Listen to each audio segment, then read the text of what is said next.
Hello बच्चों, welcome to विरासत academy CUET। ये हमारा बिल्कुल ही नया चैनल है बच्चों, जो कि सिर्फ CUET के बच्चों के लिए है।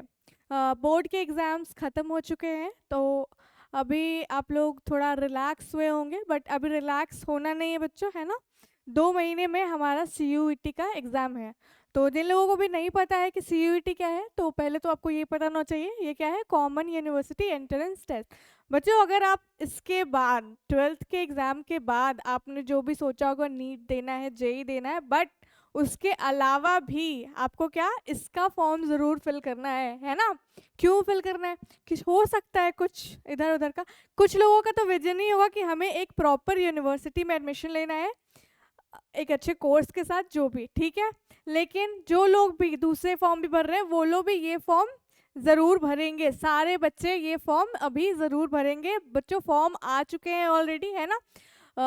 टेंटेटिव डेट जो है फॉर्म की वो 22 मार्च दी गई है, लेकिन आप आज ही ये फॉर्म ज़रूर भरेंगे, ठीक है।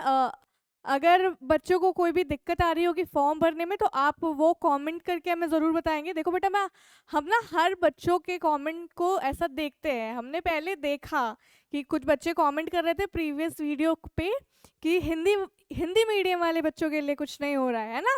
आपने पूछा था कि क्या हिंदी मीडियम वाले बच्चों के लिए नहीं करेंगे। तो बेटा, मैं इसके लिए लेके आई हूँ सिलेबस डिस्कशन, बिल्कुल हिंदी में करने वाले हम लोग यहाँ पे, है ना। और ऐसे ही पूरा सिलेबस कंप्लीट करके बहुत अच्छे से मॉक टेस्ट और जिस भी चीज़ की रिक्वायरमेंट है बच्चों, आप लोग कमेंट करके उसको हमको बताएंगे, और तभी हमें पता चलेगा।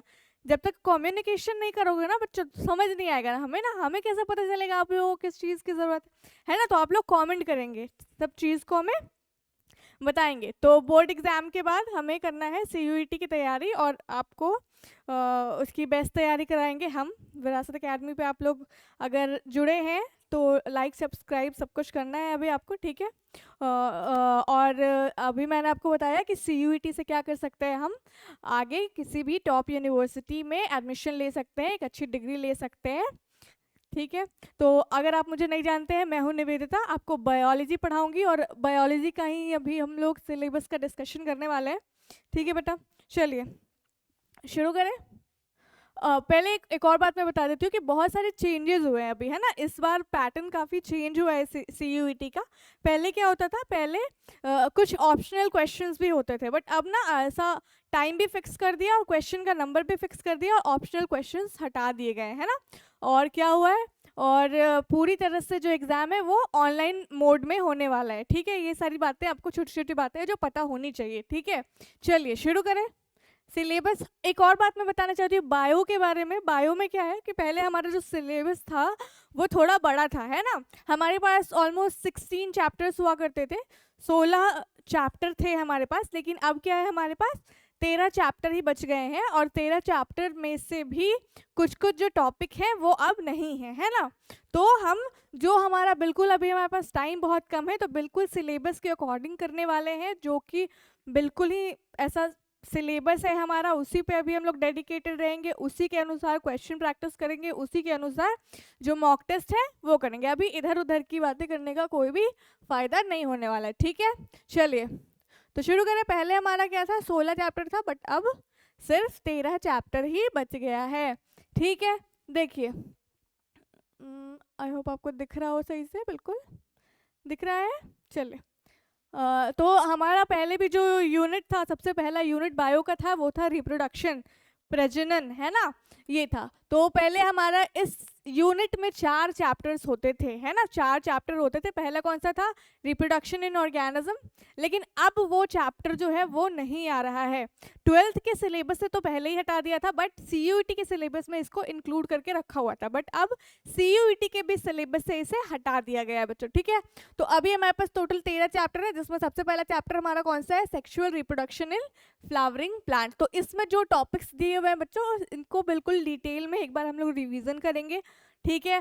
फ्लो चार्ट वगैरह बनाएंगे, मैप जो भी होते हैं, इस तरह के सारे डायग्राम्स को एक बार रिवीजन करेंगे, है ना। सब कुछ रिवाइज करके प्रॉपरली उसके टॉपिक वाइज भी क्वेश्चन प्रैक्टिस करेंगे हम लोग, है ना। दूसरा हमारे पास कौन सा चैप्टर है? दूसरा चैप्टर है हमारे पास ह्यूमन रिप्रोडक्शन, है ना। तो मैं ना आपको ऐसा बिल्कुल ही रिलेट करके पढ़ाऊंगी, आपको समझ आएगा। जब आप प्लांट वाला पढ़ेंगे ना तो आपको ह्यूमन वाला पढ़ने में दिक्कत नहीं होगी। ऐसा रिलेट करके अगर आप पढ़ें तो बिल्कुल दिक्कत नहीं होगी। और अभी ना हमें बिल्कुल डिटेल नहीं पढ़ना है, क्योंकि अभी बोर्ड के पेपर की तरह आपको बिल्कुल डिटेल लिख के नहीं आना है ना। अभी क्या करना है, आपको ऑप्शन मिलेंगे, ठीक है। तो वैसे ही हमें क्वेश्चन प्रैक्टिस वगैरह करनी है। चलिए, तीसरा चैप्टर हमारे पास कौन सा है?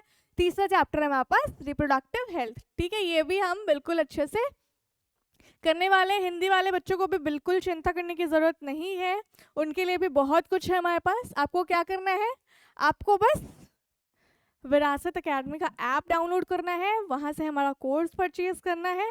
जो कि बच्चों देखो, कोर्स का भी अगर आप देखें तो बिल्कुल भी ज़्यादा प्राइस नहीं है ना। बहुत ही कम पैसों में हम आपको पूरी की पूरी चीज़ें, जो सारी चीज़ें हमारी, वो हम आपको ऑफर कर रहे हैं ना बेटा। और उसके साथ क्या कर रहे हैं, उसके साथ हम आपको मॉक टेस्ट भी फ्री दे रहे हैं काफ़ी, है ना। तो आपकी पूरी जो तैयारी है वो हमारे साथ श्योर शॉट होने वाली है। तो आपको चिंता करने की बिल्कुल भी ज़रूरत नहीं है। आपको क्या करना है, सिर्फ विरासत एकेडमी का ऐप डाउनलोड करना है, यूट्यूब चैनल को सब्सक्राइब करना है, ठीक है। चलिए, जो भी आएंगे उसको फॉलो करना है। आपको क्या करना है, अगर हम आपको आपके लिए 100% अपना दे रहे हैं तो आपको उधर से भी अपना 100% क्या करना है, बस एफर्ट देना है ना बेटा। बस एफर्ट देने की ज़रूरत है। दूसरा क्या है हमारे पास, दूसरा जो यूनिट है वो है जेनेटिक्स एंड एवोल्यूशन। पहला चैप्टर जो है principle of inheritance and variation, ठीक है, ये चैप्टर करने वाले हैं। दूसरा चैप्टर हमारे पास मॉलिक्यूलर बेसिस ऑफ इनहेरिटेंस। तीसरा है हमारे पास इवोल्यूशन, ठीक है। ये 3 चैप्टर करने वाले। फिर हमारे पास आ जाता है थर्ड यूनिट, जो कि है बायोलॉजी एंड ह्यूमन वेलफेयर। उसमें हमारा चैप्टर 7 एंड चैप्टर 8 है। कौन सा, ह्यूमन हेल्थ एंड डिजीजेस, जितने रोग होते हैं, ठीक है, ह्यूमंस में। और माइक्रोब्स इन ह्यूमन वेलफेयर, कि जो माइक्रोब्स हैं वो कैसे ह्यूमन के वेलफेयर में काम आते हैं ना। तो उसके लिए भी बहुत सारी चीज़ें हैं, जो बहुत सारे टॉपिक्स अभी, हालांकि मैंने आपको जैसे बताया कि बहुत सारे टॉपिक्स अभी कम कर दिए गए, तो सिलेबस कम हुआ है बच्चों। लेकिन क्या है ना कि कंपटीशन भी बढ़ेगा, है ना। तो ये नहीं सोचना है कि सिलेबस कम हुआ है तो नहीं करनी है, बहुत सारी तैयारी हमें करनी है साथ में, ठीक है। चलिए आगे बढ़े। दूसरा हमारे पास जो फोर्थ यूनिट है वो कौन सा है, बायोटेक्नोलॉजी एंड इट्स एप्लीकेशन। इसमें भी हमारे पास 2 चैप्टर आ जाते हैं। इन दोनों चैप्टर को भी हम बहुत अच्छे से करने वाले हैं। फिर हमारे पास 5th यूनिट आता है।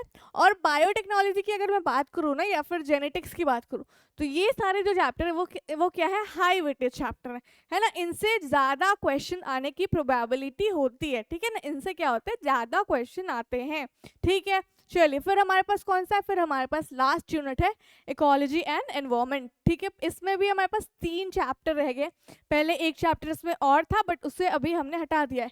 वैसे ही इस वाले यूनिट में अगर बच्चों को याद होगा, बच्चों को अगर पहले से पता होगा थोड़ा बहुत, तो आपको पता होगा कि इस वाले यूनिट में हमारे पास एक और चैप्टर हुआ करता था, है ना। कौन सा, स्ट्रैटेजीज एनहांसमेंट इन फूड प्रोडक्शन, ये था, है ना।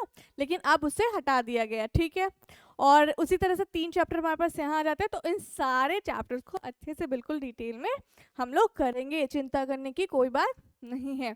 चलिए, तो सिलेबस आपको पता चल गया है, और पैटर्न भी चेंज हो चुका है, ये भी मैंने आपको बता दिया।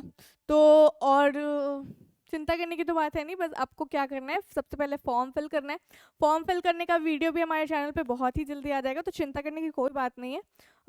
मैं क्या करूँगी कि साथ में आपको फॉर्म फिल करना भी बता दूंगी, ठीक है। तो चिंता करने की कोई बात नहीं। उसके बाद अगर आपको पता होगा कि शुभम क्लासेस के बच्चों के लिए स्पेशली हमने किया था ये, है ना। जो हिंदी मीडियम के बच्चे हैं उनको भी टेंशन लेने की बिल्कुल भी ज़रूरत नहीं है। आपके लिए भी बहुत कुछ है हमारे पास। आपको बस क्या करना है, आपको हमारा कोर्स परचेस करना है। अभी जो भी आप जिस भी स्ट्रीम के लिए आप प्रिपेयर करना चाहते हैं, ठीक है। चलिए, बाकी तो हो गया। चलिए, बस आज के लिए इतना ही। Thank you.